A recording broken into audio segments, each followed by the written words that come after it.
E eu quero continuar aqui, nesse mesmo espírito, e a gente compartilhar mais uma palavra com vocês. Abre comigo, Efésios, capítulo de número 2. Efésios, capítulo de número 2, vamos olhar a partir do versículo 13. Efésios 2, 13.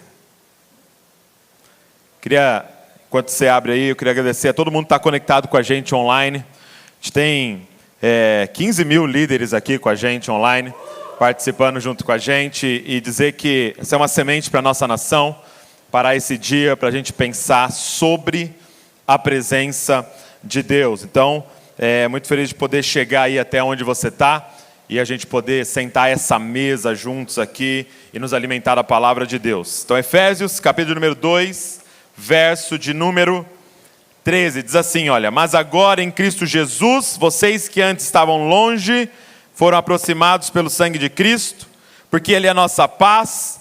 De dois povos Ele fez um só, e na sua carne derrubou a parede de separação que estava no meio, a inimizade. Cristo aboliu a lei dos mandamentos na forma de ordenanças, para que dos dois criasse em si mesmo uma nova humanidade, fazendo a paz. E reconciliasse ambos em um só corpo, diga comigo, um só corpo, com Deus por meio da cruz, destruindo a inimizade por meio dela. E quando veio Cristo, evangelizou paz a vocês que estavam longe e paz também aos que estavam perto, porque por meio dele ambos temos acesso ao Pai em um só Espírito. Assim vocês não são mais estrangeiros e peregrinos, como concidadãos dos santos e membros da família de Deus, diga família de Deus, edificado sobre o fundamento dos apóstolos e profetas, sendo Ele mesmo, Cristo Jesus, a pedra angular. Nele todo edifício bem ajustado cresce para ser um santuário dedicado ao Senhor. Nele também vocês estão sendo edificados junto com os outros para serem morada de Deus no Espírito. Diga comigo, morada de Deus. Feche seus olhos. Papai, nós estamos aqui hoje diante da Tua palavra, e nós cremos que essa é a verdade. Então nós queremos te pedir, fala com a gente, libera o Teu Espírito Santo para nos guiar em toda a verdade das Escrituras. Senhor, revela a Tua palavra a nós, transforma-nos de acordo com a Tua palavra, renova a nossa mente, Pai. Elimina sofismas, mentiras que estão dentro de nós e coloca a Tua verdade no lugar, Senhor. E que isso cause mudanças radicais em nossa vida e as pessoas que a gente lidera, Pai, no nome de Jesus, amém e amém. Paulo aqui, em Efésios 2, Efésios é o evangelho da igreja, né? E aqui em Efésios 2, ele fala para a gente 3 ilustrações para falar o que é igreja. Então ele está dizendo que Jesus quebra o muro de separação entre judeus e gentios, né? Os judeus, aqueles que faziam parte da aliança de Abraão, da circuncisão, gentios, o restante aqueles que não tinham essa aliança com Deus. Então ele quebra esse muro de separação, e agora de judeus e gentios ele cria um novo povo, uma nova humanidade, que nós chamamos de igreja. Diga comigo, igreja. Então é essa junção de judeus, de gentios, aqueles que creem em Jesus, aqueles que foram comprados pelo Teu sangue, que nasceram de novo, compõem essa nova humanidade chamada igreja. Então ele usa 3 ilustrações para falar para a gente o que é igreja. E eu quero recapitular isso com você para a gente entrar no nosso tema hoje. Primeiro ele fala que igreja é uma família para o Pai. Ok? Então a igreja é uma família para o Pai. Ele diz que vocês são membros agora da família de Deus. Segundo, ele diz que igreja é um corpo para o Filho. Ok? Então agora vocês são membros desse corpo, para o cabeça que é Cristo Jesus. E terceiro, ele diz que igreja é uma morada para o Espírito. Então muito fácil de você lembrar, se você lembrar da Trindade. Então a igreja é uma família para o Pai, igreja é um corpo para o Filho, e igreja é uma morada para o Espírito. Amém? Decorou aí? E isso fala sobre a identidade da igreja. Que nós estamos aqui juntos, como líderes, edificando com o Senhor. Então primeiro, igreja, gente, tem que ser uma família para o Pai. Então esse termo que a gente usa, ô irmão, ô irmã, não é só um jargão evangélico. Isso é sim, qual é a nossa relação, ou o que deveria ser a nossa relação na igreja, né? Nós somos irmãos, somos as irmãs, essa é a nossa relação, porque você entra no quarto e você chama de pai o mesmo ser que eu entro no quarto e chamo de pai. Então, se ele é o pai nosso, nós somos o quê? Irmãos, filhos. Então, quando ele diz a igreja é uma família para o pai, ele está dizendo sobre esse aspecto da igreja que é a comunhão. Ele nos chama a uma comunhão profunda na igreja. Então ele está te perguntando, você tem vivido igreja? Ou seja, as pessoas que estão ao seu redor são verdadeiramente irmãos, irmãs sua. A gente tem uma brincadeira aqui na família Desascope, né? Como é que eu sei que eu sou membro da igreja? Eu falo, só se alguém abre a sua geladeira e se você abre a geladeira de alguém. Sim ou não? Como é que eu sei se eu já sou igreja? É só se diminuir um pouquinho o nosso nível de educação um com o outro. Quando é que eu não sou igreja com alguém? Quando eu falo, oi querida. Você fala isso para sua irmã? Queridona. Quando alguém pergunta, e aí, como é que eu estou? E a pessoa está horrível e você fala, maravilhosa. A gente ainda não é igreja. Porque você fala isso para sua irmã? Quando o cabelo dela está feio, para o seu irmão. Hein? Você fala a verdade. Então, ele fala dessa comunhão profunda. Então, igreja é uma família. Eu gosto muito da frase, um amigo nosso, pastor Carlito Paes, né? Ele fala, igreja não é um lugar para você frequentar, mas uma família para você pertencer. Então, comunhão, ok? Mas aí ele fala, não é suficiente o exemplo da família. Ele usa um segundo exemplo. Ele fala, igreja é um corpo para o filho. Então vocês são membros desse corpo. Então não membros como membro de um clube, mas membros como partes de um corpo. Porque além de ser uma família que tem comunhão, igreja é um grupo em missão. Então entender que o nosso pai trabalha até hoje e a gente trabalha também. Que nós estamos aqui como família, mas também como exército. Que nós temos uma missão. Então todos que fazem parte da igreja precisam estar envolvidos na missão. Então aqui fica um desafio para nós como líderes. Identidade da igreja, comunhão profunda.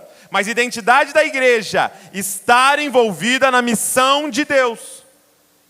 Então, não adianta vir assistir o culto aos domingos. Você precisa se envolver com a gente na proclamação do Evangelho, na proclamação do Reino de Deus, na edificação da igreja, sobre o que você é responsável na edificação da igreja. Que parte você está dizendo, deixa comigo que eu vou dar vida por isso daqui. Então nós temos que pegar todos que estão na igreja, para que ser verdadeiramente igreja, eles têm que estar envolvidos nessa missão junto com a gente. Amém? Por muitos pastores não estarem construindo e pregando essa parte, é que nós temos tantas pessoas em burnout. Porque ele está tentando fazer o trabalho sozinho. Era como se só um membro seu funcionasse e ele tivesse que dar conta de todo o corpo. Com certeza esse membro seria rapidamente estressado, machucado e pararia de funcionar. Então, você precisa de todos envolvidos trabalhando. Agora, a verdade é que esses dois aspectos, essas duas identidades da igreja, elas também são encontradas de alguma forma em outros grupos. Então, se você pensa talvez vamos pensar numa galera que se reúne ao redor de uma ideologia política. Eles têm comunhão, talvez alguns se chamam de irmãos, companheiros e companheiras. Então eles têm uma relação ali, né? Eles são muito próximos. Segundo, eles têm uma missão, sim ou não? Sim ou não? Vamos pensar num exército. Cara, os caras têm uma relação profunda, de família, a ponto de levar um tiro pelo outro, a ponto de pular numa bomba na frente do outro. Uma relação profunda de família e tem uma missão, sim ou não? Vamos pensar num time de futebol. Os caras têm uma comunhão profunda, andam junto, vivem junto, todo dia, vestem a mesma camisa e têm um objetivo em comum, ganhar um campeonato. Então, qual é o aspecto da igreja que nenhum outro grupo tem? Qual é a identidade da igreja que é único para nós? É uma família para o pai, comunhão. É um corpo para o filho, missão. mas é uma morada de Deus no Espírito.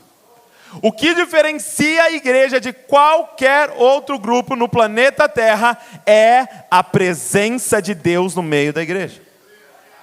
Ele nos chama a ser esse templo do Espírito Santo.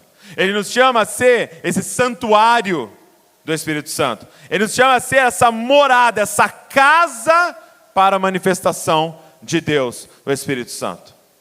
Então, o que eu quero dizer para você é que não há igreja bíblica sem a presença de Deus. E é chocante quando você olha, por exemplo, Apocalipse capítulo 3, a partir do 17, vai falar sobre a igreja de Laodiceia. E cara, como a igreja de Laodiceia fala com a gente, sim ou não? Você lembrar, é a igreja morna. Cara, é chocante quando você lê a carta de Jesus para essa igreja, no final dizendo assim: eis que estou à porta e bato.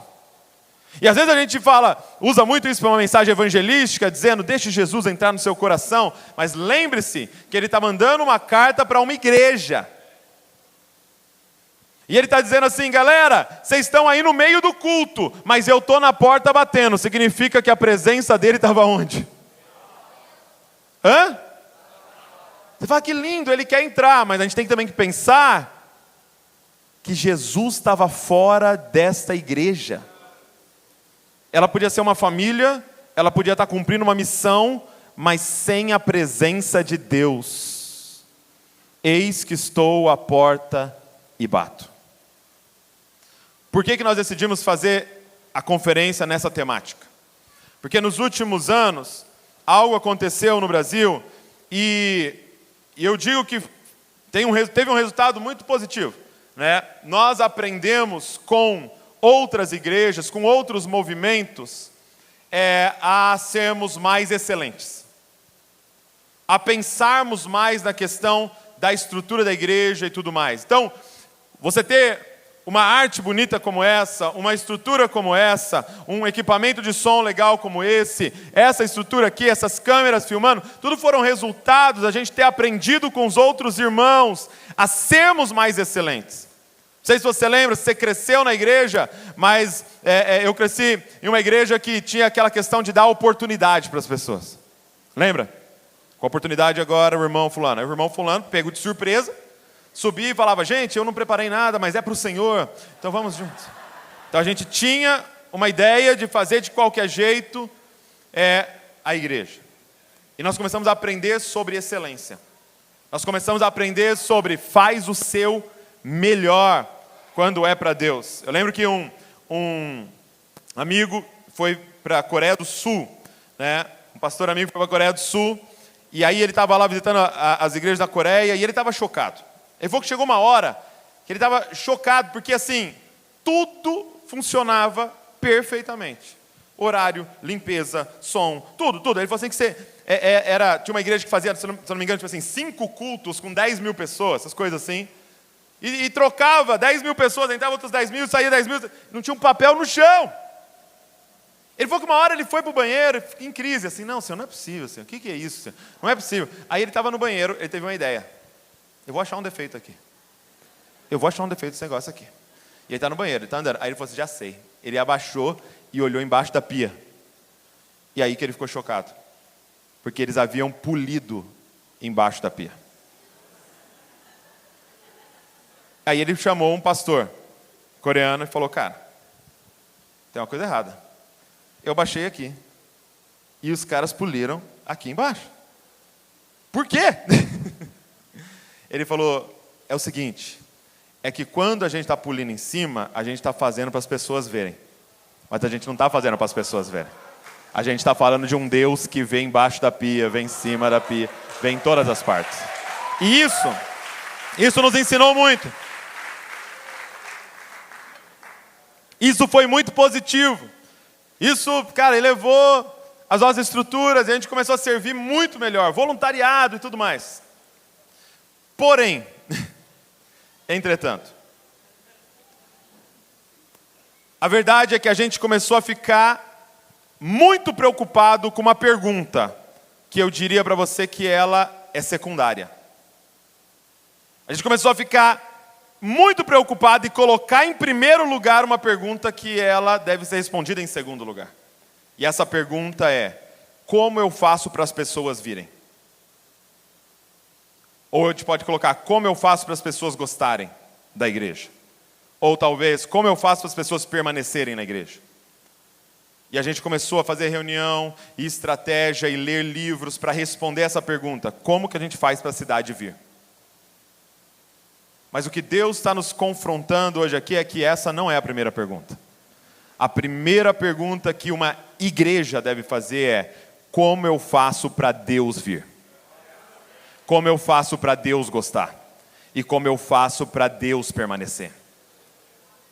A pergunta não é: as pessoas da cidade estão gostando do nosso culto. A pergunta é se Deus está gostando do culto que é para Ele. E o confronto que nós tivemos de Deus nessa última temporada foi o seguinte: como se o Espírito falando comigo e com a Val, dizendo: se vocês continuarem atraindo a cidade para vir, sem eu aparecer, deu ruim, meu irmão. Porque vocês estão dizendo: Bragança Paulista, tragam todos os seus problemas, e nós não temos a solução. Quem está entendendo o que eu estou falando? Se nós continuarmos usando estratégias humanas para atrair pessoas, mas não atrairmos a presença que transforma, que salva, que cura, que liberta, nós estamos atraindo o maior problema para nós. Então, o que Deus está dizendo com a gente é: se preocupem em me trazer e deixa que eu trago as pessoas. Se preocupem em cavar um poço e achar água e deixa que as pessoas vão vir beber água. Não tragam pessoas sedentas se você não cavou o poço. Então a primeira pergunta não é como eu faço para as pessoas virem. A pergunta é: como é que faz para construir um lugar para a presença de Deus manifesta vir? E um grande amigo nosso, Gabriel Cantarino, pregou aqui há 2 semanas atrás exatamente sobre o texto de Laodiceia.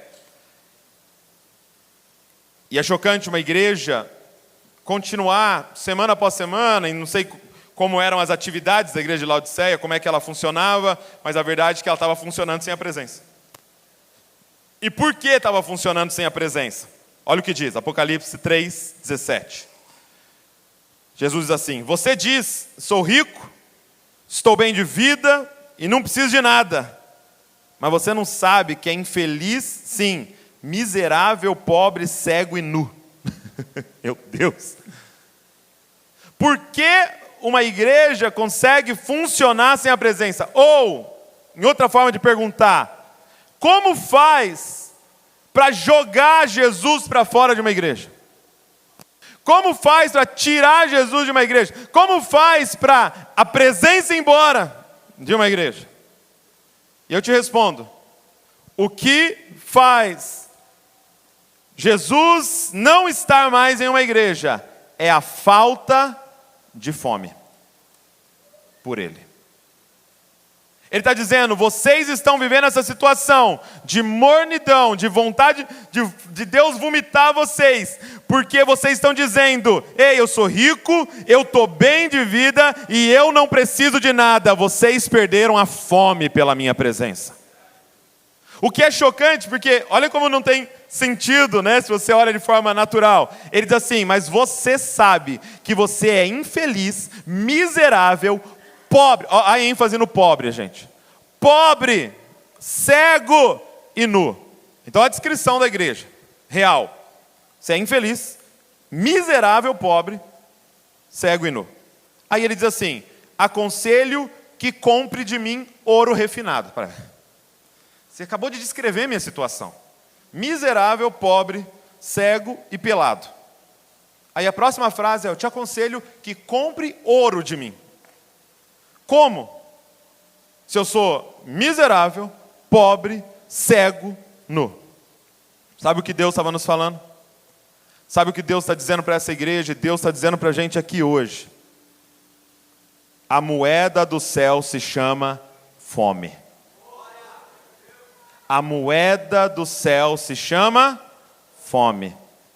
Ele está dizendo, quando você reconhecer que você é infeliz, miserável, pobre, cego e nu, você tem a riqueza que eu preciso para você atrair a minha presença. Porque a minha presença se atrai, ou nas linguagens aqui, se compra com fome. Olha o que diz Isaías 55. Isaías 55, verso número 1.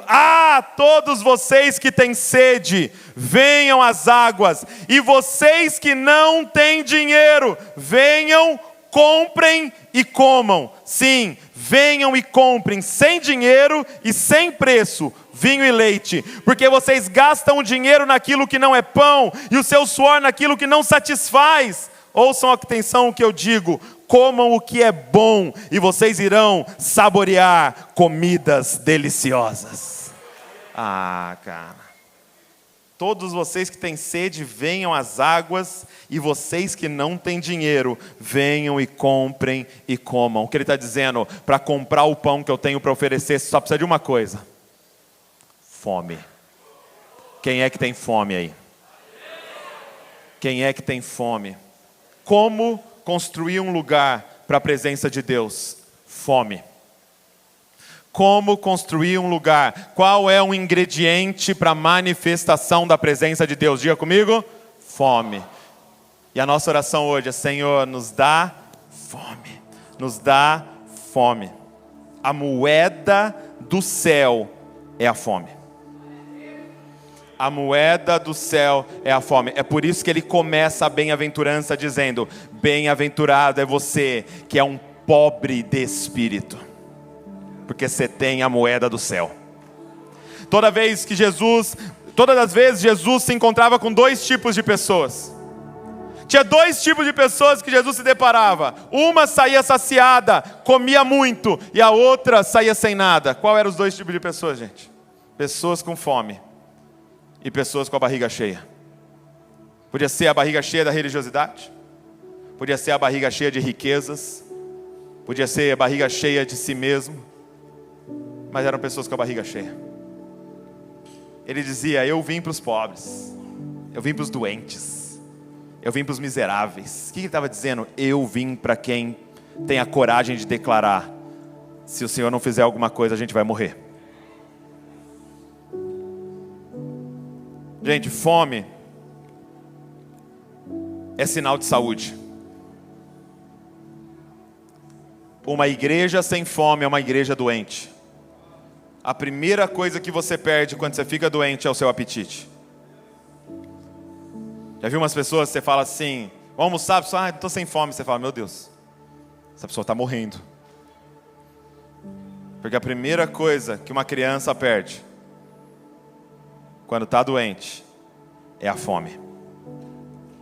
A sua igreja tem fome.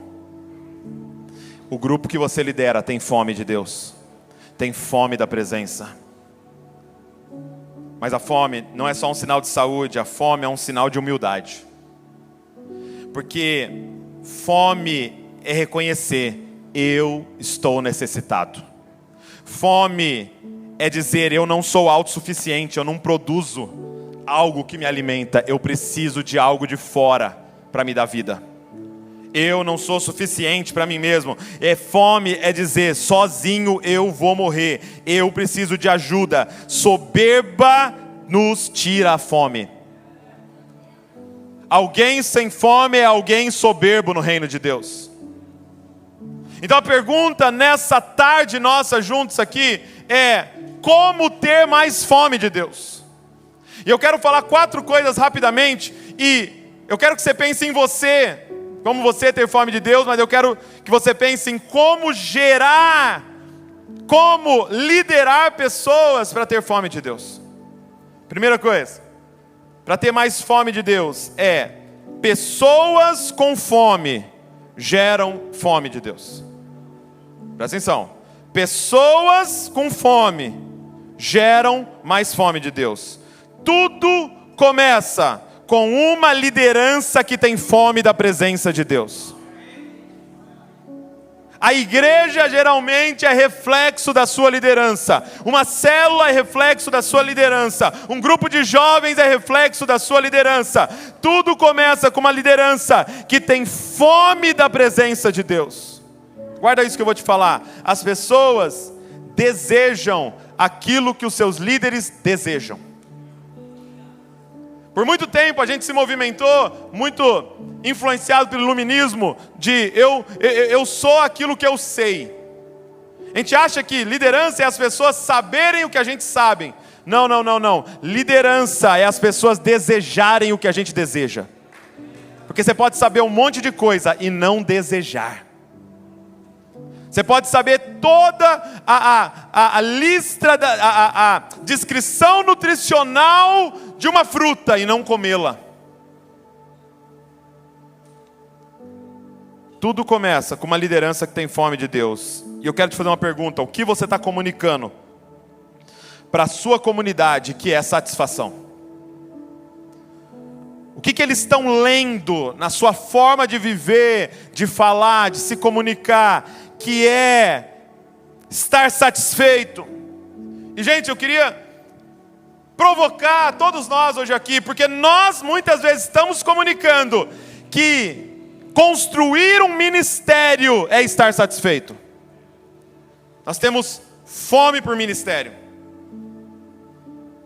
E a galera ao nosso redor só faz coisas que fazem sentido no crescer de um ministério. Por que não jejuamos? Por que não temos mais de uma vida secreta? Porque ninguém vê. Porque não aumenta, não dá seguidor, não traz pessoas para a igreja. Então nós estamos comunicando: tenha fome por ministério. Às vezes nós estamos comunicando: tenha fome por fama, tenha fome por dinheiro. Cara, nós precisamos de líderes que estão completamente satisfeitos em Deus, que tem fome pela presença de Deus, porque fome é contagiante. Alguém aqui já teve um filho, uma filha que não comia direito? Não comia direito, você vai dar almoço, não come e tal, não sei o quê, o bebê ali, 3 anos, 4 anos de idade, não come direito, sacrifício para comer, aí você matricula na escolinha. O que ele começa a fazer na escolinha? Comer tudo, come brócolis na escolinha. Arroz, feijão, não sei o quê, em casa não come. Por quê? Porque fome é contagiante. Porque ele começa a conviver com outras crianças que comem. Ele começa a conviver com outras crianças que têm fome. Alguém na sua comunidade precisa começar a espalhar essa pandemia da fome pela presença de Deus. Fome gera fome. Você precisa andar com pessoas que têm fome.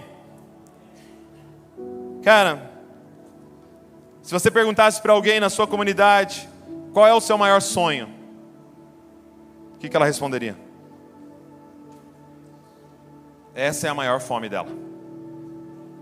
Mas se nós queremos construir um lugar para a presença de Deus, nós vamos ter que ter uma igreja que responde: uma coisa peço ao Senhor, e a buscarei, que eu possa habitar na sua presença todos os dias da minha vida, e contemplar a beleza da tua santidade, e meditar no seu santo templo.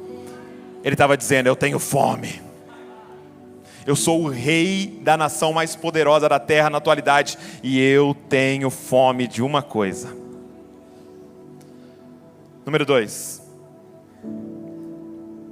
Ver o cardápio gera fome. Você já foi num restaurante e falou: pessoal, não estou com muita fome não. Aí você pegou o cardápio, meu irmão, começou a ler as descrições, e aqueles que têm foto, então, terríveis. Deixa eu te falar por que muitas igrejas não têm fome pela presença. Muitas igrejas não têm fome pela presença porque elas nunca passaram da primeira página do cardápio. Tem muita gente que não tem fome pela presença porque você nunca mostrou para ela que tem coisa além do aperitivo. Eu fui uma viagem para Israel com um grupo de pastores, né? E aí, era uma galera que estava patrocinando lá e tal. Aí levaram a gente para um jantar bonito assim e tal. Só que a gente não tinha informações de como é que ia ser o jantar. E aí começou a chegar um monte de salgadinho, assim, a gente morrendo de fome. Começou a chegar um monte de salgadinhos, uns negocinhos, assim, uns pãozinhos com patezinho. E eu perguntava para os caras, e aí, será que é só isso aqui? Né? Como é que vai ser? E ninguém sabia, e nada. Eu falei, mano, vamos mandar ver nesses negócios aqui, mano. E eu e os pastores, irmão, comemos aqueles salgadinhos, aqueles negocinhos, enchemos a barriga. De repente chega o quê? O prato principal. De repente vem aquele cordeiro, vem toda aquela parada e todo mundo assim, cara, nós já estamos sem fome. Por quê? Porque não nos falaram que tinha algo além do aperitivo. Deixa eu falar um negócio para você. O culto de domingo é só um aperitivo. E o seu povo está tratando como se fosse a refeição completa. Porque você não está ensinando para ele que tem segunda página do cardápio, terceira, quarta, quinta, tem muita coisa para ele experimentar. Eles estão satisfeitos com migalhas. Nós estamos vivendo uma geração sentimentalista, gente, que acredita que a presença de Deus é um arrepio. A presença de Deus não é um arrepio. Ela pode começar, mas arrepio é aperitivo. O chorar é um aperitivo. O sentir é um aperitivo. Dar uns pulinhos é um aperitivo. Essa é a primeira página.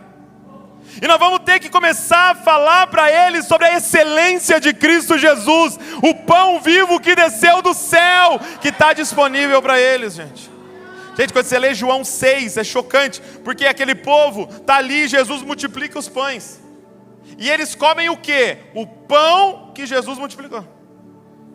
Meu irmão, foi tão gostoso o aperitivo, que eles seguiram, Jesus foi de barco, eles seguiram Jesus quilômetros, para achar Jesus do outro lado. E aí quando Jesus chega lá, eles estão tudo lá, Jesus fala, eu sei porque vocês estão aqui, porque vocês comeram o aperitivo. E eles querem mais o quê? Aperitivo. Só que posso te falar uma coisa? Aperitivo enjoa. Igual estão enjoando o nosso culto de domingo. E a gente fica tirando um coelho da cartola todo domingo. E aí Jesus diz assim, vocês entenderam errado. Vocês não estão com fome do pão que eu multipliquei. Vocês estão com fome de mim. Eu sou o pão da vida. Nós vamos ter que transicionar uma igreja que entendeu que Jesus é a padaria da vida, que produz o pãozinho que eles gostam, para entender que Jesus é o pão da vida. Que eles vão ter que aprender a comer da carne dele e beber do sangue dele, da presença dele. Gente, seu povo sabe que existe uma refeição principal. Então deixa eu te mostrar assim, porque, como eu disse, o domingo, por que eu estou dizendo que o domingo é um aperitivo? Porque deixa eu te falar dos momentos que a presença apareceu. Por exemplo, nós vimos aqui, mas eu vou repetir, Êxodo 19, verso número 16, ao amanhecer do terceiro dia, houve trovões e relâmpagos, uma espessa nuvem cobriu o monte, ouviu-se um forte som de trombeta, de maneira que todo o povo que estava no arraial tremeu de medo. Ele não deu pulinho, ele não chorou, ele não falou em língua só, não, ele tremeu de medo.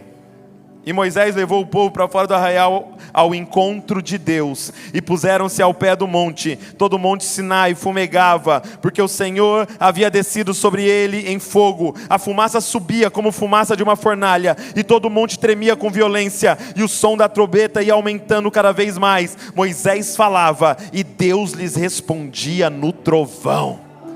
Sabe o que isso nos fala? Tem mais para nós. Tem mais. Isaías 6, verso número 1. No ano da morte do rei Uzias, eu vi o Senhor assentado sobre um alto e sublime trono, e as abas de suas vestes enchiam o templo. Serafins estavam por cima dele, cada um tinha 6 asas, com 2 cobria o rosto, com 2 cobria os pés, e com 2 voava, e clamavam uns para os outros, dizendo, Santo, Santo, Santo é o Senhor Deus dos exércitos, toda a terra está cheia da sua glória. E os umbrais das portas se moviam com a voz do que clamava, e o templo se encheu de fumaça. Então eu disse, ai de mim, mim, estou perdido, porque sou homem de lábios impuros e habito no meio de um povo de lábios impuros, e os meus olhos viram o Rei, o Senhor dos exércitos. Quando a presença de Deus vem, não é arrepio, não é pulinho, nós começamos a confessar pecados, largar pecados, ser liberto de coisas que estavam na nossa vida há anos e anos e anos. Tem mais pra gente. 2 Crônicas 7:1, quando Salomão acabou de orar, desceu fogo do céu e consumiu o holocausto e os sacrifícios. A glória do Senhor encheu o templo. Os sacerdotes não podiam entrar na casa do Senhor, porque a glória do Senhor tinha enchido a casa do Senhor. Todos os filhos de Israel, vendo descer o fogo e a glória do Senhor sobre o templo, se inclinaram com o rosto em terra sobre o pavimento, adoraram e louvavam ao Senhor, porque Ele é bom, porque a sua misericórdia dura para sempre. Uma nação inteira com a boca no pó por causa da presença de Deus. Não é só um louvor gostoso. Apocalipse 1:17. Ao vê-lo, caí aos seus pés como morto. Porém ele pôs sobre mim a mão direita, dizendo: não tenha medo, eu sou o primeiro e o último. O que eu quero dizer para você: não podemos dar a entender que está tudo bem só comer o aperitivo. Não está tudo bem. Nós não podemos fazer a nossa igreja entender que vir aos domingos está tudo bem. Não está tudo bem. Não está tudo bem fazer 15 minutos de devocional. Não está tudo bem orar antes de dormir e quando acorda. Não está tudo bem nunca ter jejuado. Não está tudo bem nunca ter lido a sua Bíblia inteira. Não está tudo bem não discipular pessoas. Não está tudo bem achar que dízimo e oferta já é suficiente. Não está tudo bem. E eu e você fomos chamados para incomodar as nossas congregações, dizendo: não está tudo bem. Tem mais de Deus para nós, gente. Nós temos que sair da primeira página do cardápio. Não está tudo bem. Em terceiro lugar, por estranho que pareça, comer gera fome. No mundo natural, a fome vem pelo não comer. No reino de Deus, a fome vem pelo comer. Quanto mais comemos, mais fome a gente tem. É essa tensão louca de estar cheio e com fome. De estar cheio do Espírito Santo e com fome demais de Deus. Essa é a tensão de quem se relaciona com Deus, que é infinito, que é eterno. Porque nunca você vai ter tudo. Ele disse: a eternidade é me conhecer. No IHOP eles dizem: é como você com um barquinho a remo em um oceano chamado Deus, dizendo: estou te chamando para explorar pelo resto da eternidade. Gente, pensa que daqui a milhões de anos nós vamos estar diante dele dizendo: uau, eu não sabia disso sobre você. Nós vamos ainda estar com fome, dizendo: tem mais, tem mais. Comer gera fome. Comer gera fome. As pessoas não têm fome de Deus porque nunca experimentaram dele, gente. Então nós vamos começar a criar ambientes para as pessoas começarem a experimentar dele. E ao experimentar, ter ainda mais fome. Deixa eu te fazer uma pergunta. Por exemplo, você tem fome de comida húngara? Você tem fome de comer um caldo de auará? Peguei uma comida típica da Guiana Francesa, porque aí ninguém ia ter ido lá. Por que eu não tenho fome de comida húngara ou de caldo de auará? Por que você não tem fome disso? Porque você nunca experimentou isso. Como que alguém vai ter fome de Deus se ele nunca experimentou de Deus? Nós precisamos levar o nosso povo a experimentar, a comer. E quanto mais ele comer, mais ele vai querer comer. Quanto mais ele comer, mais ele vai querer comer. Nosso papel como líderes é preparar um banquete para que as pessoas possam comer do pão vivo que desceu do céu. E por último, o que gera fome, gente? A missão de Deus gera fome. Jesus termina a sua última reunião com o seu exército, sua última reunião com o seu grupo. Mateus 28, você conhece, toda a autoridade me foi dada no céu e na terra. E a última frase que ele diz é uma promessa da sua presença. É maravilhosa, sim ou não? E eis que estarei com vocês todos os dias até o fim dos tempos. O que ele prometeu para a gente? A presença dele. Ele está dizendo, não vai te faltar a minha presença nenhum dia até o fim dos tempos. Você vai ter a minha presença. Mas a pergunta é, em que contexto Jesus prometeu isso? É doido que essa frase começa assim, ó. E eis que estou com vocês todos os dias até o fim dos tempos. Por que e? Porque essa ideia é condicional e conectada à última coisa que ele falou. E ele disse, vão e façam discípulos de todas as nações, batizando eles em nome do Pai, do Filho e do Espírito Santo, e ensinando eles a guardar tudo o que vos tenho ordenado. E eis que estou com vocês todos os dias, até o fim dos tempos. Muitas vezes, a falta de fome das nossas igrejas é pelo sedentarismo de nossas igrejas. Quem não se movimenta não tem fome. Quem não está envolvido na missão de Deus não tem fome. Porque não precisa comer se eu não uso para nada. Mas quanto mais envolvido eu estou na missão de Deus, mais fome eu tenho de Deus. Porque eu sei que é impossível cumprir a missão de Deus sem a presença de Deus.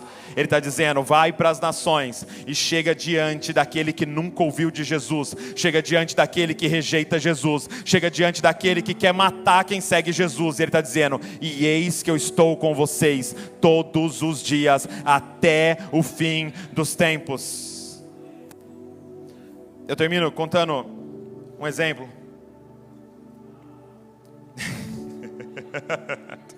Obrigado. 2 abraços.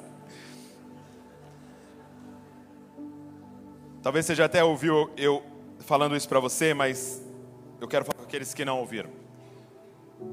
Pastor que me abençoou muito na minha caminhada, pastor Francis Chan, ele conta que quando ele liderava uma igreja na Califórnia, ele foi em uma conferência de líderes, né? De uma mega church. Chegando lá, o pastor da mega church começou a mostrar para eles um teatro de Natal que eles haviam feito. Um teatro maravilhoso de Natal que eles haviam feito com muitas pessoas. E ele começou a mostrar detalhes. Olha, a gente usou centenas de pessoas na equipe, nós usamos tanto de recurso. Se eu não me engano, eles entravam com um camelo em cima do púlpito, assim.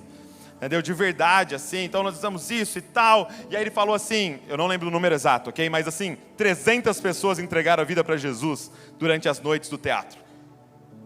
E aí todo mundo, uau, né, maravilhoso e tal. E o budget, né, o gasto foi tal. E ele passando tudo, querendo inspirar as pessoas. E o Francis fala que, sinceramente, estava extremamente inspirado com aquilo. E aí terminou a sessão, ele correu lá, foi falar com o pastor. Ele falou, pastor, cara, maravilhoso, achei demais e tal. Mas deixa eu te fazer uma pergunta. Quando estava falando, tive uma ideia. E se, no final do ano, ao invés de a gente fazer o teatro, a gente falasse para todas as famílias da igreja, fazer um jantar em casa, convidar os vizinhos para jantar, e aí compartilhar o evangelho com os vizinhos?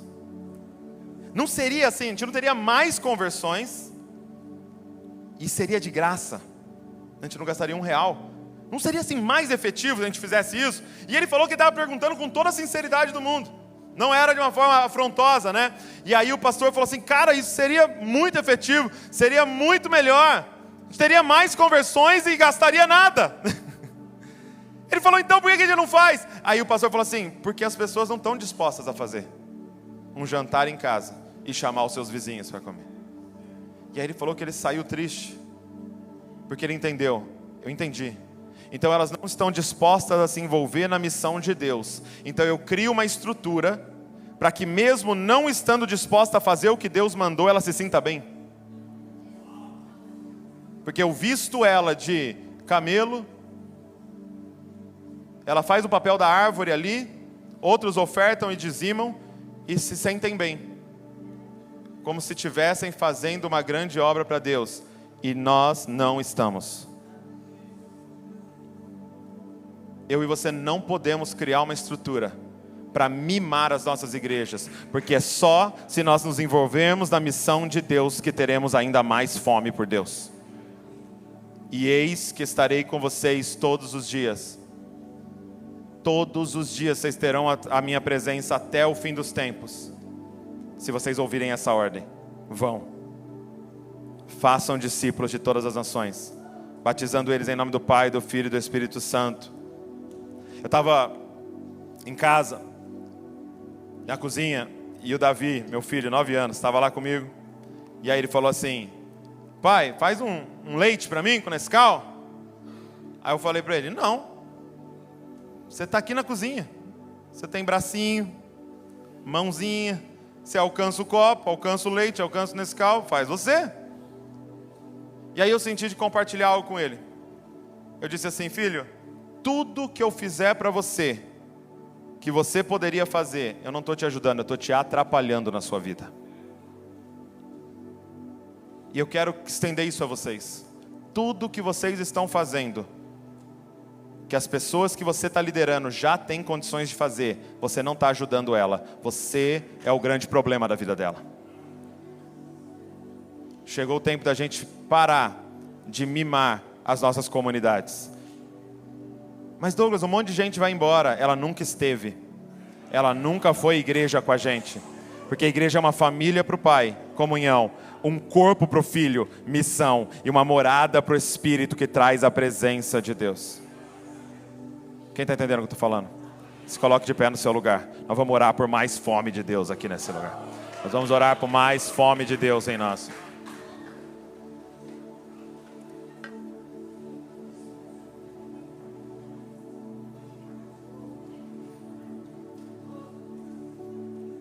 Põe a mão no ombro de quem está do seu lado. Nós vamos orar uns pelos outros. Como construir um lugar para Deus? Precisamos de ambientes de fome de Deus. Precisamos de ambientes de fome de Deus. Deus trouxe você aqui para ser o primeiro, talvez, ou para ser o primeiro grupo daqueles que vão contagiar comunidades inteiras até a fome verdadeira, a fome pela presença de Deus. Ei, você que não tem dinheiro, você que está com sede, você que está com fome, venha e compre de mim o pão verdadeiro. Começa a orar por quem está do seu lado, começa a pedir mais fome para nós, Senhor. Pai, nós te pedimos nessa tarde reunidos aqui, mais fome de Ti sobre nós, mais fome de Ti sobre nós. Pai, nós abrimos mão dos manjares desse mundo, Senhor. Nós abrimos mão, Senhor, daquilo que tem roubado a nossa fome, tem tirado o nosso apetite. Ministério não é o nosso alimento, Senhor. Fama não é o nosso alimento. Poder não é o nosso alimento, Senhor. Os prazeres desse mundo não são o nosso alimento. A Tua presença é o nosso alimento, Pai. Nem só de pão viverá o homem, mas nós vivemos da palavra que sai da Tua boca, Senhor. Eu te peço, sobre mim e sobre os meus irmãos, gera fome em nós, Senhor. Abre o nosso apetite espiritual, Senhor. Senhor, não está tudo bem enquanto não tivermos a Tua presença. Não está tudo bem. Não está tudo bem, Senhor, enquanto não experimentarmos mais de Ti. Não está tudo bem, Senhor. Leva-nos mais fundo. Leva-nos mais fundo, Senhor. Leva-nos mais fundo no Teu rio, Senhor. Mais fome, Senhor. Mais fome, Senhor. Mais fome, Senhor. Abre o nosso apetite espiritual. Nós queremos a Tua presença, Senhor.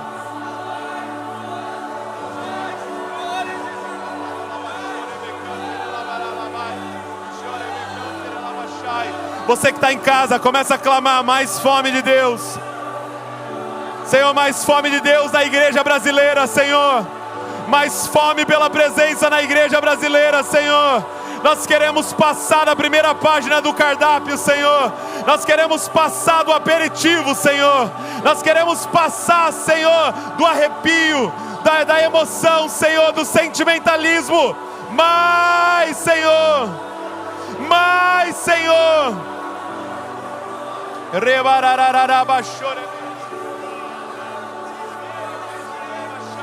Mais, Senhor. Eu peço um batismo de fome nesse lugar, Senhor. Eu peço um batismo de fome nesse lugar.